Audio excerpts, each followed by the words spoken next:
The KAPOW radio show, Kingdom Against Powers of Wickedness.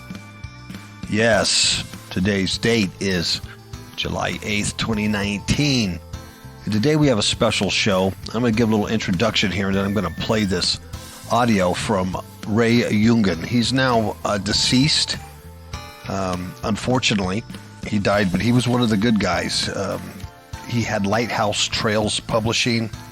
I believe they're probably still going on the internet, and exposed a lot of darkness. But what I'm going to play for you today is, it's called The New Face of Mystical Spirituality. It's the invisible denomination. He's talking about the New Age. Ray Yungen, R-A-Y-Y-U-N-G-U-N. And this was done in 2009, and this was what's incredible about this message.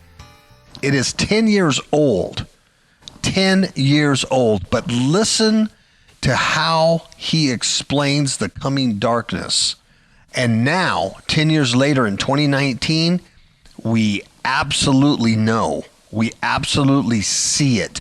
We absolutely feel it 100-fold. It's incredible. And he talks about how this new age, this mystical spirituality, this invisible denomination, because that's what it is. It's a religion, and it's invisible because people don't realize what it is. But he talks about how it has crept into the church. Yes, when people are doing Christian yoga, Christ yoga, whatever you want to call it.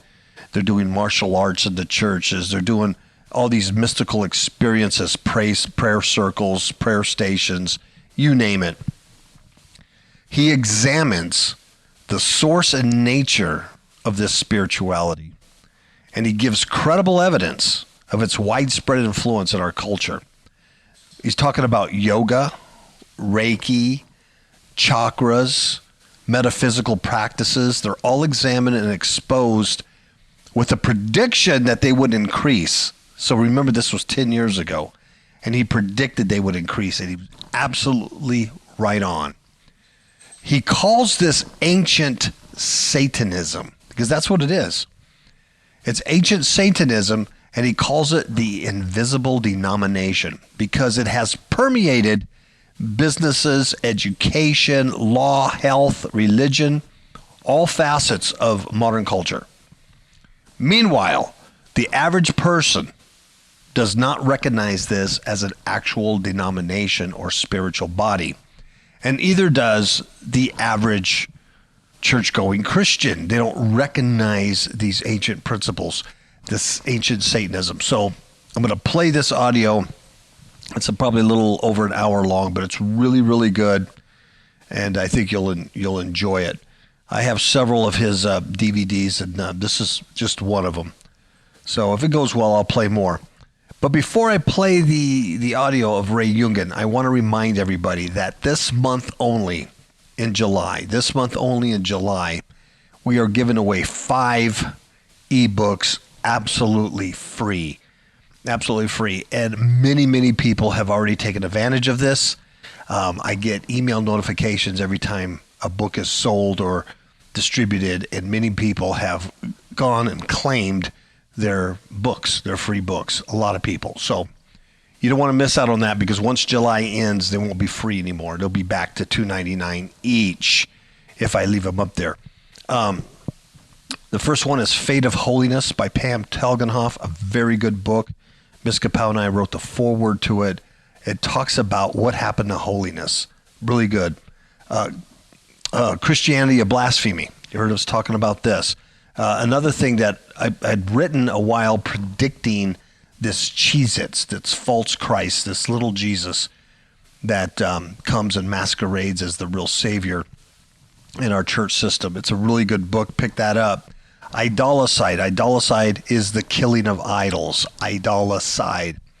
And this talks about these idols in your lives that you need to get rid of in order to walk better in your faith. And then Martial Arts, A Biblical Perspective, the most hated book I ever wrote, and it's hated by those who do martial arts, and they hate what I say about it because they don't want to quit doing these things and doing these ancient practices. They want to stay in their sin. So anyway, that's a good book on that. If you know anybody who's doing Christian martial arts or martial arts at all, you might want to read this because I explain a lot of stuff on it. It's very well researched. And then The Wisdom of Death, and that is and Six Paths to Understanding Grief is what it is. It is a bereavement book about loss and grief, and it's a good one to have. So those 5 books are free. So what you do is you can do 2 things. You can do it the hard way. You can go to smashwords.com, type in Fifth Hook Media, find our publishing page, and then get the books. Or you can just do it the easy way. Go to fifthhookmedia.com, our website. FIFTHOOKMEDIA. Fifth Hook Media. FIFTHOOK media.com. And when you go there, right on the front page, right on the splash page, I have a link to our publishing page on Smashwords. Click that. It'll take you there. Get the 5 books, put them in your cart, and at checkout, you'll get the free discount on all of them, and you'll get them free. So do that, and you'll enjoy that. Now, the other, our flagship book, Demons in a Marriage Bed and Eyes to See Unseen Enemy, those are sold on Amazon as an ebook and paperback. Those books aren't included in this free thing. If I was going to give those books away, I have to purchase the book to give away. So it costs me like $40 to give 4 books away. So that doesn't happen very often. But this, because they're ebooks, they don't cost me anything. All right, so we're going to do that for you in the month of July. So without further ado, let's listen to The New Face of Mystical Spirituality, The Invisible Denomination, The New Age by Ray Yungen. And one more thing. One more thing. Just released on the 6th of this month, is my new song called I've Become a New Man. And it's about becoming a new man, about changing. And it's a nice little blues ditty. I think you'll like it. It's available everywhere on streaming, Spotify. You can get it on Amazon, iTunes, Napster, Deezer, you name it. It's everywhere. Go to YouTube, type in Mesquite Cafe, and you can listen to the song on the video. All right? So, I've Become a New Man by Mesquite Cafe. And so, we've got a lot of things going on. All right. So, now I will play you the audio, and we will talk to you next week. This morning we're going to be looking at the changing spiritual landscape of the U.S. and the Western world, and I don't know if you realize it has changed, but a good example is I was at a local chain bookstore here a couple of days ago, and one that has a large magazine section, and there was a section called Spirituality, and on big letters, Spirituality. So I counted the number of magazines, and there were 34 New Age magazines and 9 Christian magazines. So that kind of gives you an indication of what we're looking at here. And in that bookstore, there were 40 shelves devoted to Christian inspiration and 37 shelves devoted to New Age spirituality. So, going by the law of the market, they're almost identical. So somebody asked me to explain what my 2 books are about, how they're different. Well, the first one is called For Many Shall Come in My Name, and is about just the New Age in general on secular society, the fields of education, business, psychology and counseling, health, religion, things like that. The second one is called The Time of Departing, and that is about the impact of New Age spirituality on Christianity, particularly evangelical Christianity. So we're going to get into the program here and take a look at how the spiritual landscape of the U.S. has changed and why it has changed. Okay, the basic thesis of this presentation is that a mystical, occult-driven New Age movement has radically changed, and the emphasis is on radically, has radically changed the spiritual landscape of the Western world. Society is being conditioned to embrace a false spirituality that rejects the God of the Bible and the gospel of salvation through Jesus Christ. So that's the bottom line right there. That's what we're looking at. That this is the controversy right here. We have one spirituality that is replacing another spirituality, and the spirituality that is getting replaced is the one that we base our approach to God on. The gospel of salvation through Jesus Christ. Okay, and to understand this is probably one of my greatest challenges, is that people that aren't mystics have a very difficult time comprehending mysticism, because mysticism has to do with the supernatural. And I've kind of narrowed it down. Non-mystics, and that would be people in this room, operate in the realm of the conscious mind, objective reason and ideas. Mystics, on the other hand, operate in the realm of subjective experiences and altered states of consciousness, having employed some technique to get in touch with a supernatural force or power. Some of the things you're going to hear this morning sound really outlandish if you're only operating in the realm of the conscious mind. For instance, what would you think if I told you that bed bugs and turnips are God? How can anybody believe that, right? That's outrageous. How can bed bugs be God?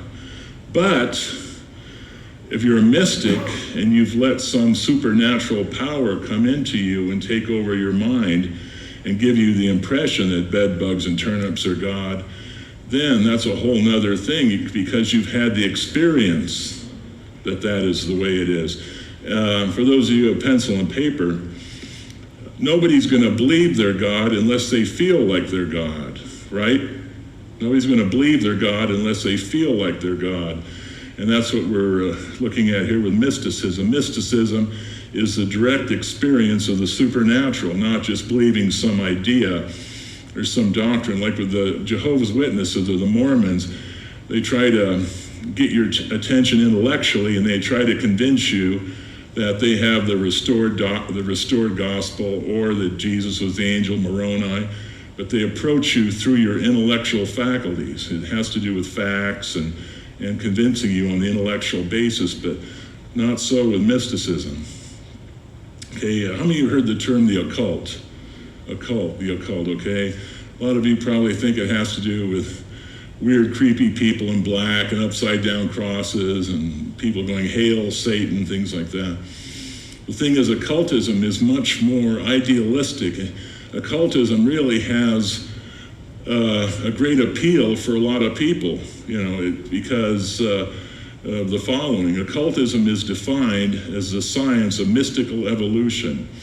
It is the employment of the hidden, i.e. occult, mystical faculties of man to discern the hidden reality of nature. See, the word occult comes from the Latin word occultus, which means hidden or kept secret. Hidden or kept secret. So the view is there's two aspects to this. One is that there's this hidden realm that you can't see by your five senses or can't relate to. So you have to develop hidden faculties. You have to develop the hidden ability to tap into this hidden realm, and that's where the word occult comes from, hidden or kept secret. And this is how it's done. How many of you have been reading in like health magazines or Sunday newspaper, whatever, and you see a picture like this? Quite a few. I went into my bank on the West Coast. I went into my bank and there was a picture on the wall. It was some kind of promotion. There was a poster on the wall that showed some guy meditating. Now, you wouldn't expect to see meditation in your bank, right? Well, this is why, because this is becoming the bedrock or the foundation of this new spirituality, this changing spiritual landscape. This is how you tap into this hidden realm or this unseen supernatural realm, is through the practice of meditation. Okay, meditation is the doorway between worlds, the pathway between dimensions. Meditation is the key, the indispensable key to the highest states of awareness. You can't really be a New Ager unless you meditate, which is the basis of mysticism. And what they mean by meditation is not thinking about things. I used to think, before I became aware of this, I thought when I saw that term meditation, I thought it meant just to sit and think. Well, everybody does that. That's just part of being a human being, is thinking about things.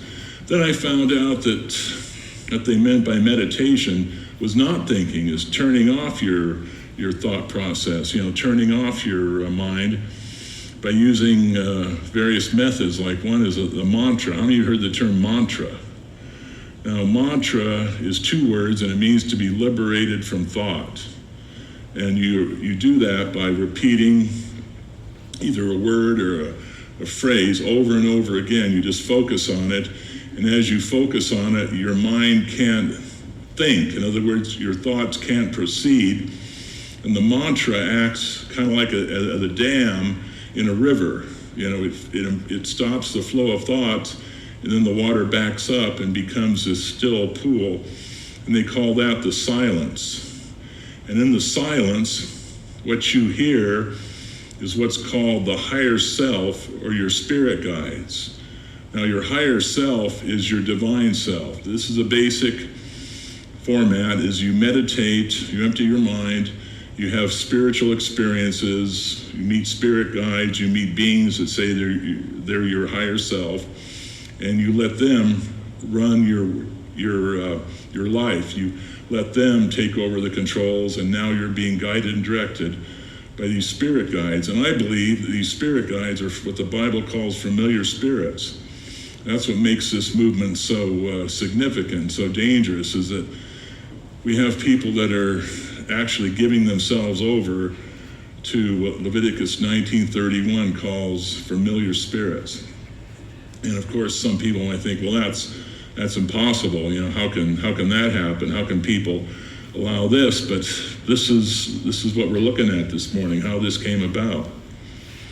There's a couple of, how many recognize Deepak Chopra there on the left? He's one of the major promoters of New Age spirituality, awakening the higher self. So, by the way, how many of you have heard people use the term higher self? How many of you have come across that just in general life? That is the God of the New Age, is the higher self. And we're talking about this in a mystical connotation, not just the part of you that does noble things like, helps people when they're in trouble, but an actual mystical perception that your inner divinity has gotten in touch with you. And some people may think, well, this is just silly, people just imagine they have a higher self, they meditate and they have these experiences, it's all in their imagination. Well, this is why I think it is actually familiar spirits, because there's uniformity to it. There's uniformity. When you have uniformity, that means there actually is a second party there. Okay, from every culture, religion, and race, the mystical experience has a recurring pattern. The core experiences are often indistinguishable from each other. In other words, whether you're a housewife in Des Moines or whether you're a Hindu guru in the Himalayas, everybody has the same experience.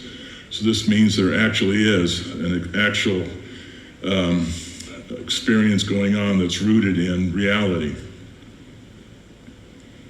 Okay, how did it become popular? Now, many of you might find this very interesting. In the 1965, New Age spirituality was very tiny. It hardly existed. It was there, but it was just a small sliver of society. Only a handful of people meditated, probably under 100,000 or maybe under 50,000. But New Age spirituality was not something that was part of American culture. Well, that started to change in the late 60s when what was called the hippie movement came into being. Now, the hippie movement, it was kind of a slang term. If you were a hippie, you didn't call yourself a hippie. Only people who were non-hippies called them hippies, but it was kind of derogatory. It was, the Beatles and Bob Dylan and LSD and marijuana, and there was this change from about 64 to 67, and guys started growing their hair long, and people started using drugs, and music changed, it was psychedelic, and this was called the hippie subculture.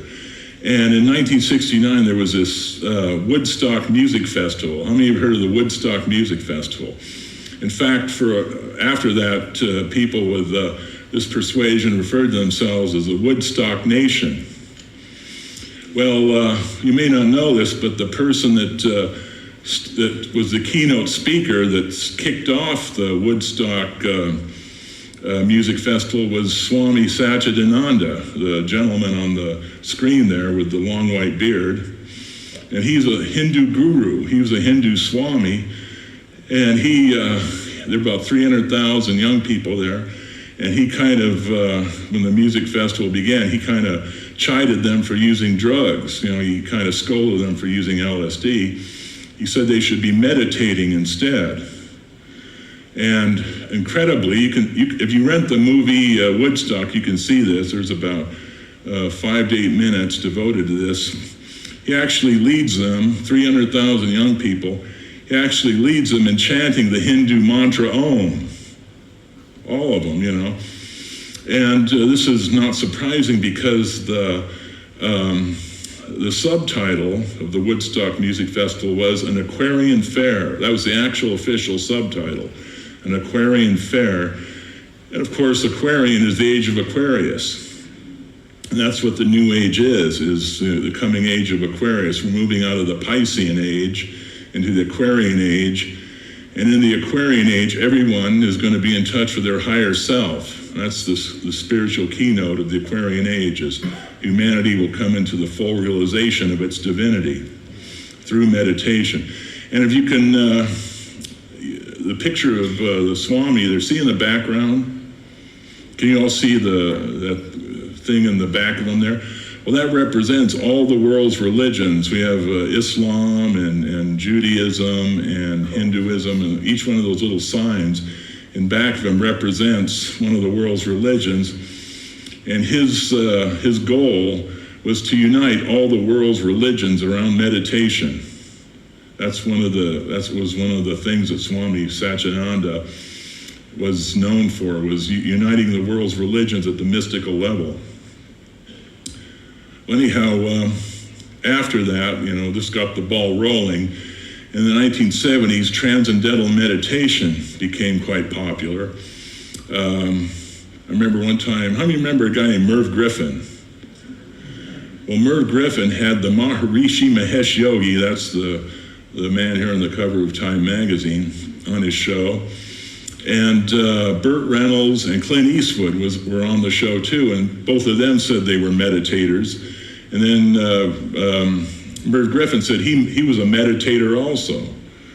And I thought, wow, this must be pretty good stuff. And I was a Christian at the time, and they were just saying that Maharishi was saying that, when a lot of people do TM in a city, the crime rate goes down.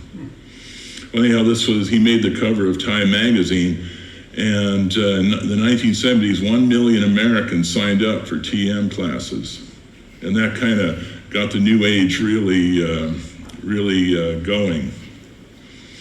Well, because of that, all these people were having mystical experiences, and this book came out about 1980 called The Aquarian Conspiracy. It was written by a woman named Marilyn Ferguson. Now, Marilyn Ferguson was just a normal person, and she had migraine headaches. So her brother said she should enroll in transcendental meditation classes to get rid of her migraine headaches. So she enrolled. I don't know if it got rid of her headaches, but she got in touch with her higher self, through TM. And she started to study what was going on in society, and she found out that there were hundreds of thousands of people who were meditating and getting in touch with their higher self, and then they were starting to change all these different areas, that they had influence in. Education, health, whatever, and she coined these people the Aquarian Conspiracy.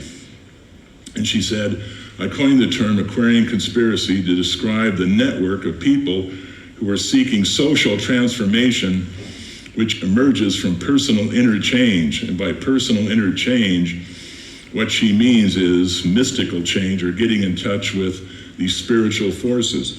And there's Marilyn Ferguson. She says, the way we structure our world in terms of education, health, economics, politics, and relationships is undergoing a profound shift, a paradigm shift, which is radically altering the framework for thought in our culture. So this is one of the books that got me concerned. I thought, man, all these people, they're basically getting in touch with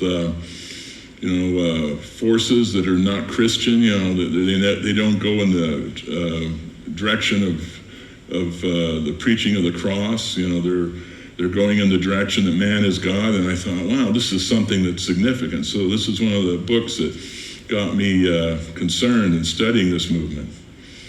And because of this, mysticism became like a Trojan horse in our society. Western society began its love affair with mysticism in the 1970s, 1980s, following the dawning of the age of Aquarius. Mysticism is like a Trojan horse that looks intriguing and benign, but which harbors great danger. So I saw the Aquarian conspiracy as like a Trojan horse that was coming into all these different areas of society. Okay, New Age books and publishers, this is what I mean. These are people we're about to look at are like quintessential Aquarian conspirators.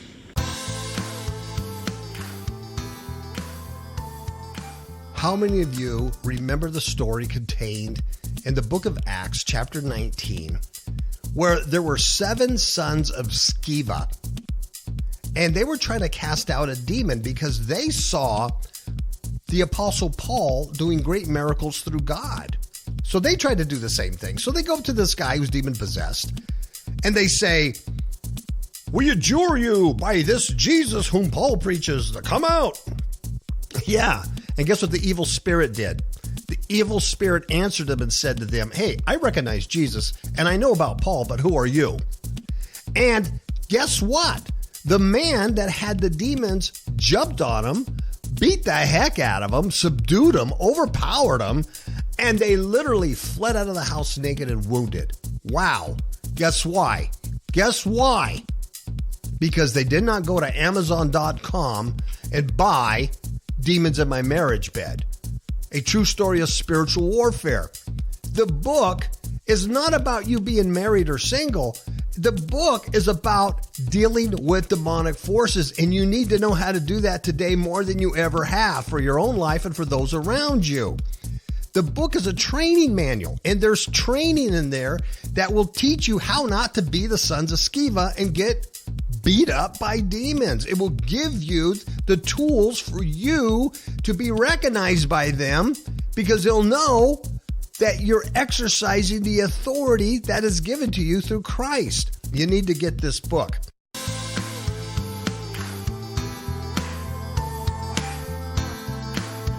Okay, how many of you have heard people say they're spiritual but not religious? Okay, quite a few of you, right? Well, usually if they say that, they're not born-again Christians. They tend to be people who, are attracted to New Age spirituality.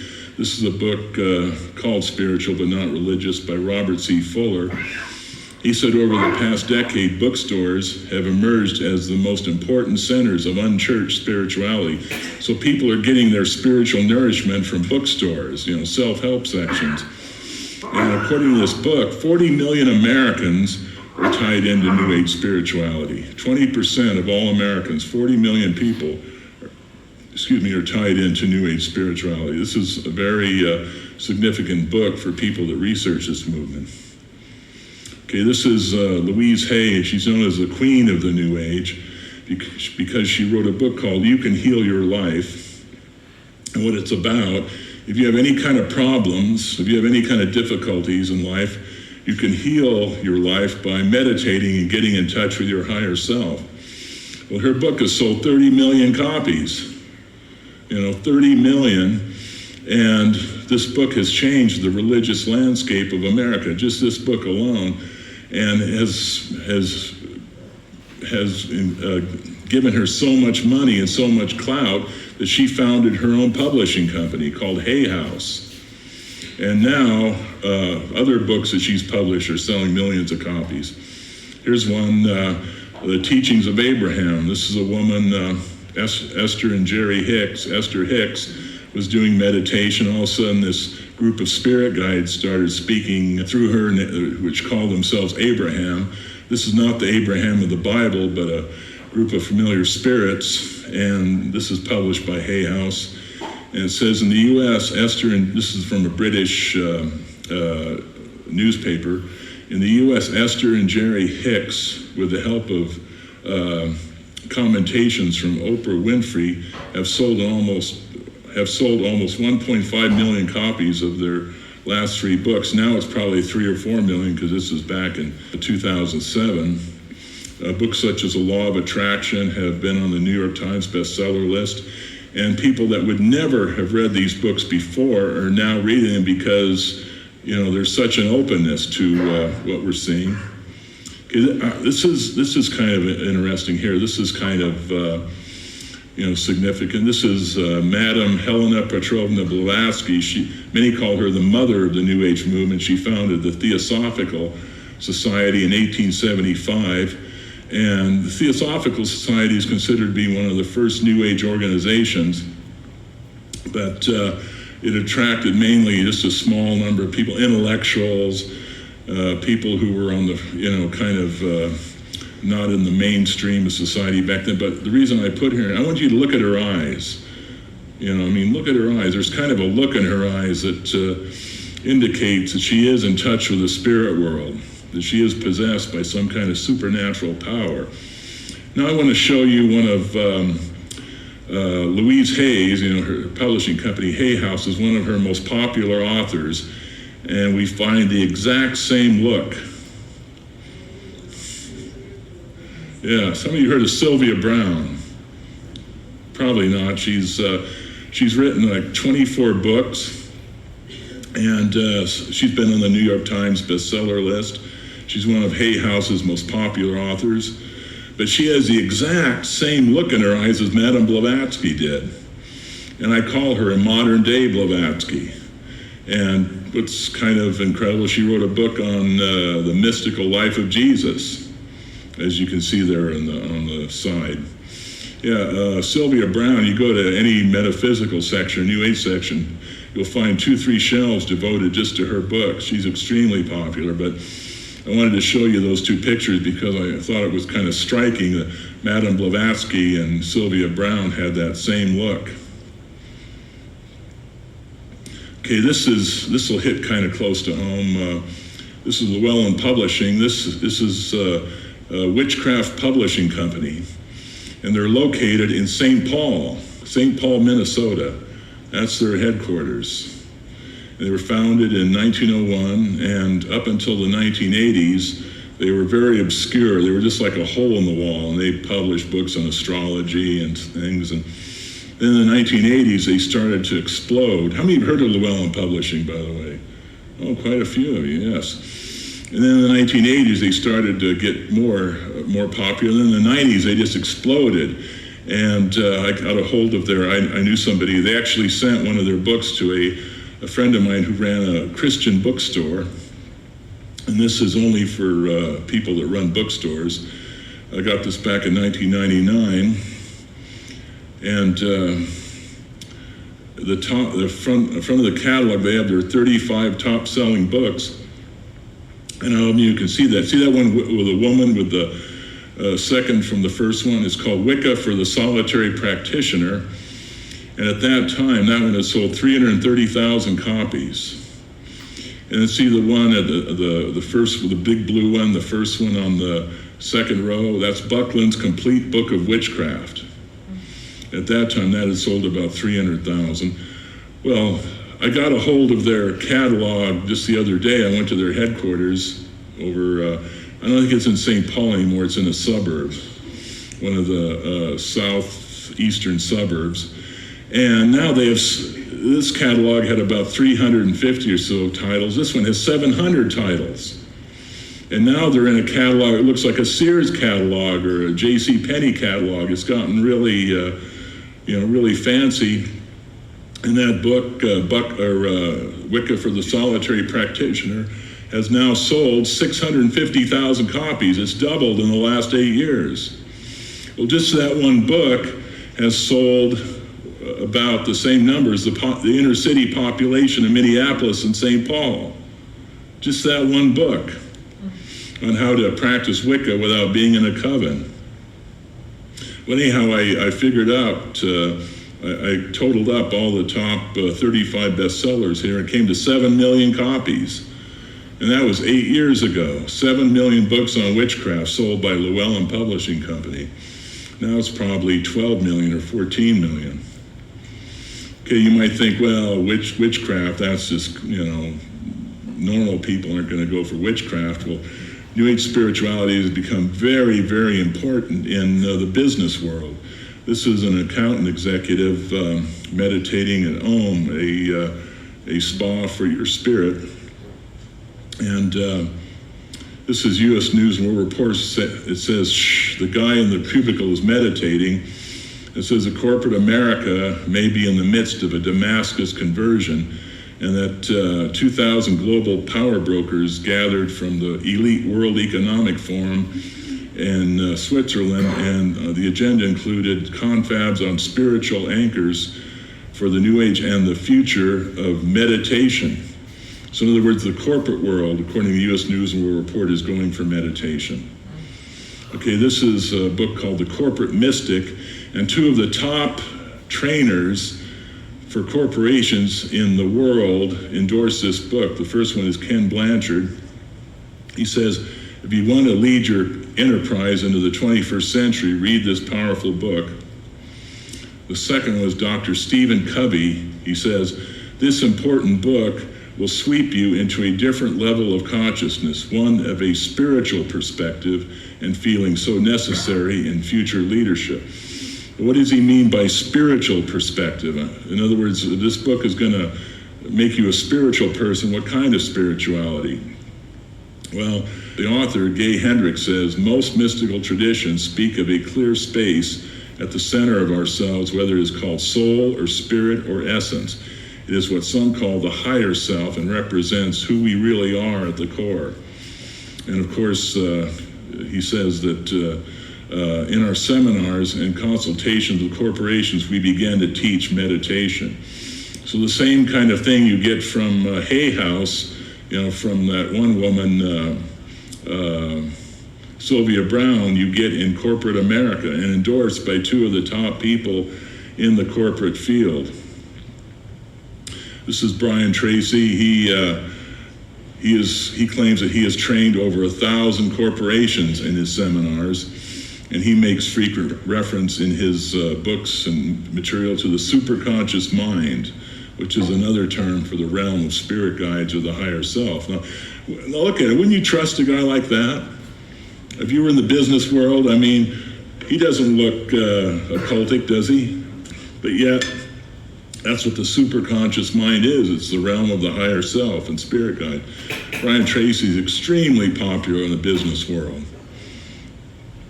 Okay, New Age spirituality and health and well-being. Yoga, yoga has become extremely popular. 18 million Americans practice yoga. And what the word yoga means is union between the lower self and the higher self. And this can be seen in, see they're putting their hands together like they're praying.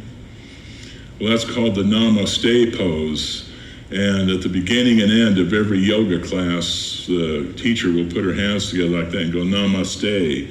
And that means the divine in me salutes the divine in you. And again, we'll see later that yoga is based on what's called the chakra system, which is connected to a supernatural perception that man is divine.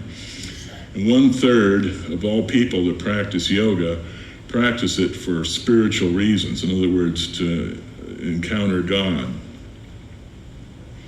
Okay, Time Magazine did an article on meditation in 2003, and it said, New Age mumbo jumbo, not for millions of Americans who meditate for health and well-being. And this article made it clear that meditation was now an accepted form of activity in the U.S. that no longer was weird or considered strange. And you can see this, these are Chicago firefighters meditating. You know, I mean, meditation, you know, back in the 70s, 60s or 70s was something only hippies did, you know, or people who were like in the Theosophical Society. And now, Chicago firefighters, you know, a lot of sports people do meditation. And also, little kids are doing meditation. The little girl there is, that's in Indiana. That's a 5-year-old girl doing meditation in Indiana. So it doesn't matter how old you are, what kind of profession you're in, meditation is becoming extremely normal, to the degree that 17 million people in the U.S. now meditate. You know, 17 million mystics in the U.S. This is from a book called Miraculous Health. And the Time magazine article, which came out in 2003, said that the number of meditators had jumped from 5 million to 10 million between 93 and 2003. So it doubled, went from 5 million to 10 million. Well, according to this book, in only 4 years, it went from 10 million to 17 million. So you can see there's kind of like this acceleration going on, huge acceleration. 17 million people meditating. If each one has 5 or 6 friends they can influence, we're looking at 80 to 100 million people who can be impacted by meditation. Okay, this is a good example. This Marty Kaplan was a secular Jewish screenwriter in Hollywood. Didn't have a religious bone in his body. So his doctor, he actually got this from his doctor. His doctor prescribed meditation as a way to stop biting his nails.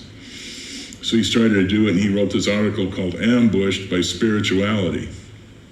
He says, I got more from mind-body meditation. That's what medicine, that's what meditation is called, mind-body medicine, than I bargained for. I got religion. You don't have to believe in anything. All you have to do is do it.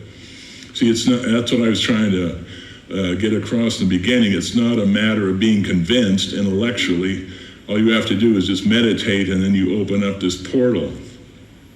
Okay, unwittingly, that's a key word there. Unwittingly, I was engaging in a practice that had been at the heart of religious mysticism for millenniums or thousands of years. It is known to every mystic tradition. The God I have found is common to Moses and Muhammad, to Buddha and Jesus. So in other words, he did not find Jesus specifically as Lord and Savior. He found this kind of generic mysticism where all paths lead to God, where Islam and Buddhism and Christianity are all the same, basically. And this shows that this was not the same God that the Apostle Paul was connected to. There's another individual, John Randolph Price. He was in the business world, and he picked up a book on meditation from the American Management Association. I mean, how much more innocent can you get? You know, the American Management Association. So he started meditating based on that book, and he said that he decided to try it. He said, I discovered how to come into a new sphere of consciousness. You move into a realm you may not have even known existed. So these 17 million people, somebody may say, well, just because you meditate doesn't mean you're a New Ager. Well, that's not true. People who do this kind of meditation where you empty your mind and go into altered states of consciousness, they do move into a realm. They do move into a realm, as he said, a new sphere of consciousness. Okay, Reiki. I'm thinking about writing a 3rd book. And this 3rd book would be on what's called energy healing, because this is quite a major phenomenon. It's quite a supernatural phenomenon. How many have heard of Reiki? Oh, boy, a lot of you. I've done some research here in the Twin Cities. I went to libraries and picked up publications. I went to bookstores. They always have free publications. I found there's quite a bit of Reiki in this area. It's quite popular. It's called Universal Life Energy, but in Japan, Reiki is a generic word for the occult. And it can also mean ghost energy, ghost energy. This is why I feel like writing a third book, because Reiki is primarily promoted not in a religious sense, but in a therapeutic sense.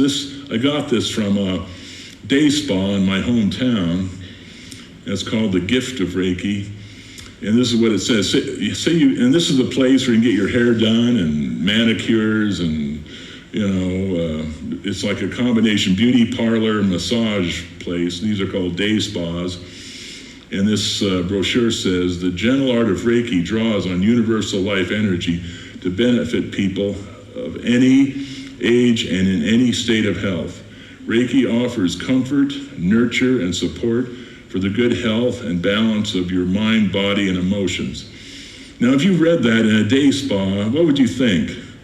You wouldn't think, ooh, this sounds weird. You think, wow, maybe this could help me, right? Am I not right? So when you look at what Reiki is, something like this gives it a whole new impact on what we're dealing with here. Okay, in a Google search with the words day spa and Reiki, there's over 350,000 entries. So, the two are increasingly becoming almost synonymous. And this is William Lee Rand, who's the head of the International Center for Reiki Training. He says there are at least 1 million people in the United States right now who channel Reiki on others. 1 million, so we're not dealing with a small phenomenon. We're dealing with a major phenomenon, which you can encounter almost anywhere. I was at a big suburban mall in Phoenix, Arizona, the suburbs of Phoenix. And in this mall, there was a big day spa, really modern, really lavish and luxurious. And I went in and asked them if they did Reiki, and they said yes. And I thought, yeah, you can encounter this just in, a big suburban mall in Phoenix, Arizona. And this is why this has significance.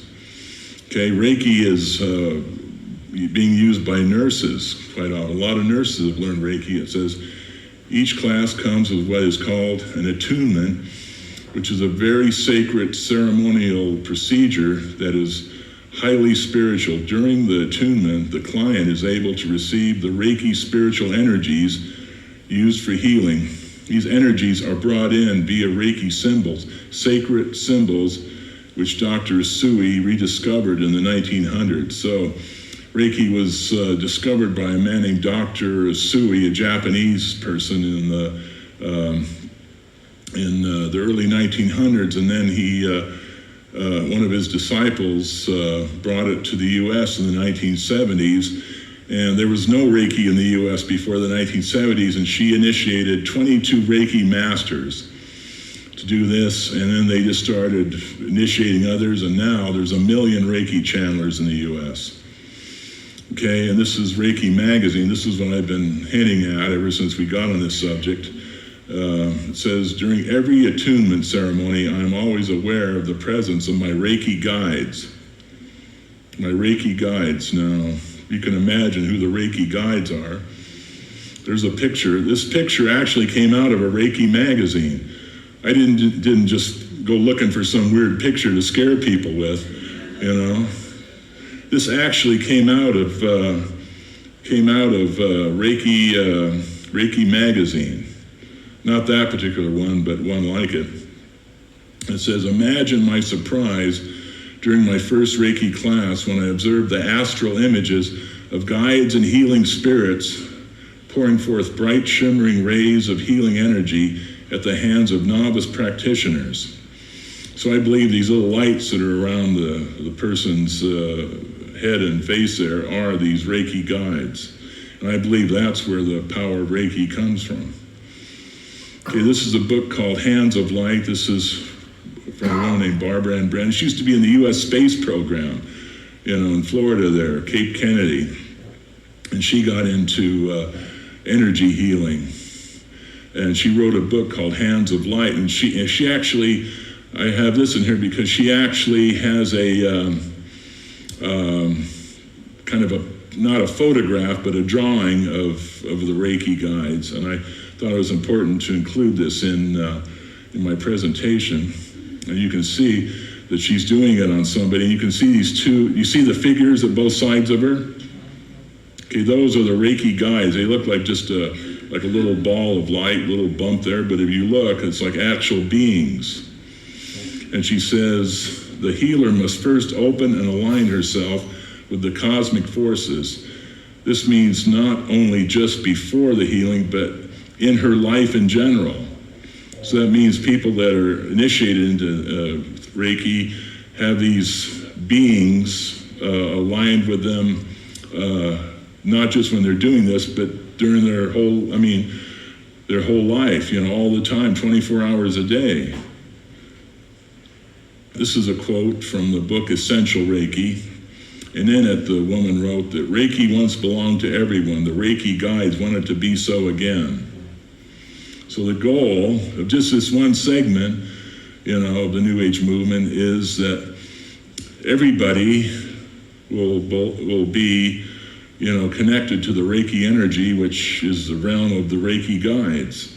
And that is, in a way, that's what the Aquarian conspiracy was saying, that all these people have achieved enlightenment and oneness with the higher self, and now they were being used, you could call them like mystical evangelists,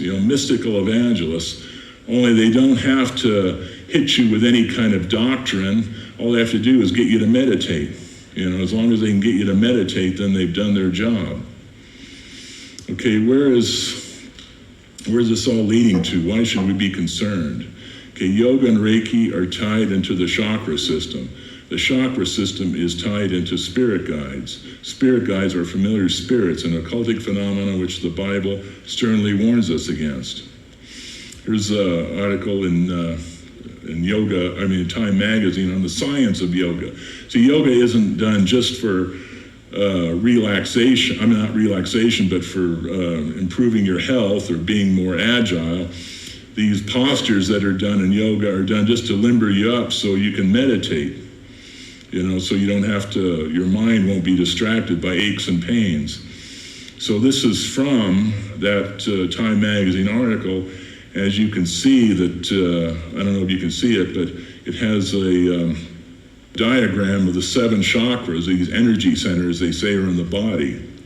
This is Buckland's Complete Book of Witchcraft, which you saw earlier. This is published by Llewellyn Publishing Company in St. Paul.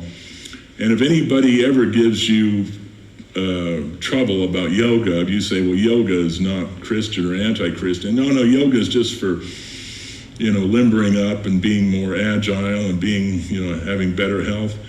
Okay, the basis for yoga is Reiki. You can go to any major bookstore and go to the fitness section. It's very important. Go to the fitness section and look at the books on yoga, and you'll find, in 90% of them, you'll find the chakras in these books. And this is the fitness section, not the religion section, the fitness section. You'll find the chakras in these books. Well, this is Buckland's Complete Book of Witchcraft, and it says, you'd think that witchcraft and yoga had nothing in common, right? Right? Well, it does. Okay, of all the techniques of this is from the book, of all the techniques of advancement in the psychic and spiritual fields, meditation is by far the most effective. And in Buckland's Complete Book of Witchcraft, you find another diagram of the chakras, same as in the Time magazine article. It says, in meditation, the mysterious psychic energy can be sent up through these centers. This very potent force is called the Kundalini, or serpent power. As this mighty force begins to flow within you, these vital psychic centers, the chakras, begin to open in successive order. It opens up a channel to your higher self. And this is a book called The Pocket Guide to the Chakras. I got this at a New Age bookstore on the West Coast. The 7th chakra functions like a battery charger, renewing our connection with spirit. Beings on other planes are eager to communicate with you if you are willing to be receptive to them. And this meditation, the chakra system, opens people up to these beings on other planes. Now, yoga, Reiki, and witchcraft are all based on the chakra system. And that can be proven. In any court of law, that could be proven. You look at Reiki, all the books on Reiki, say that Reiki is based on the chakra system. All books on yoga say that yoga is based on the chakra system. And of course, you just saw Buckland's Complete Book of Witchcraft, which says that witchcraft is based on the chakra system. Hey, there's a continuity to this.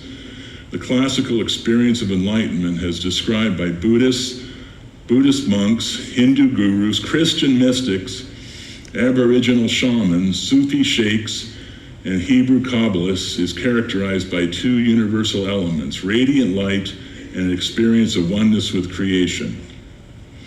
Okay, conclusion, the spiritual landscape is changing worldwide thanks to the New Age movement, which is alive and well and not some passing fad.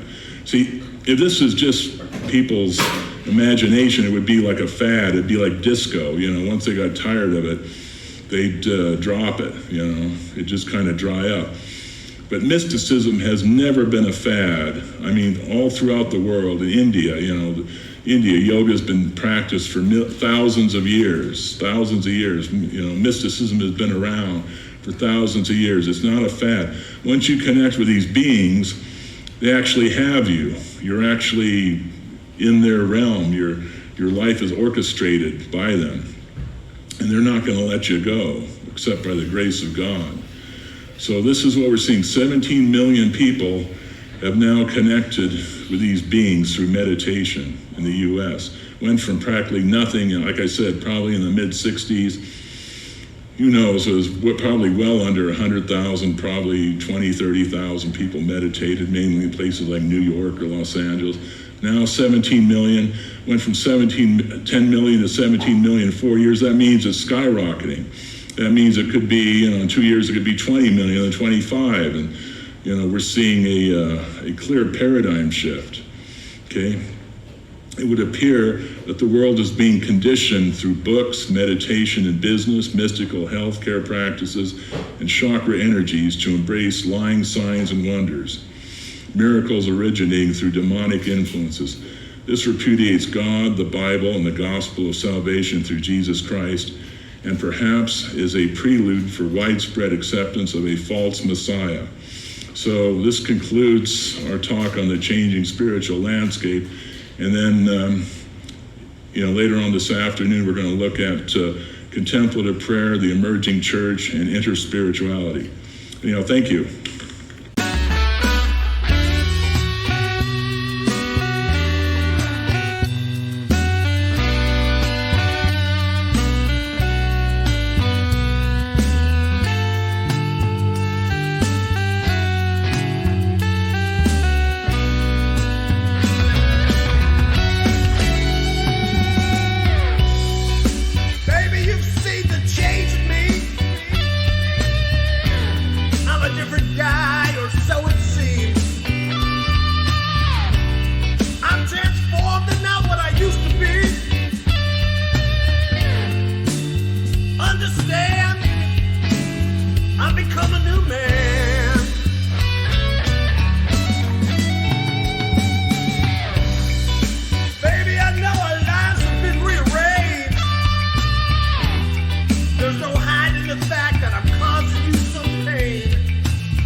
Changed man.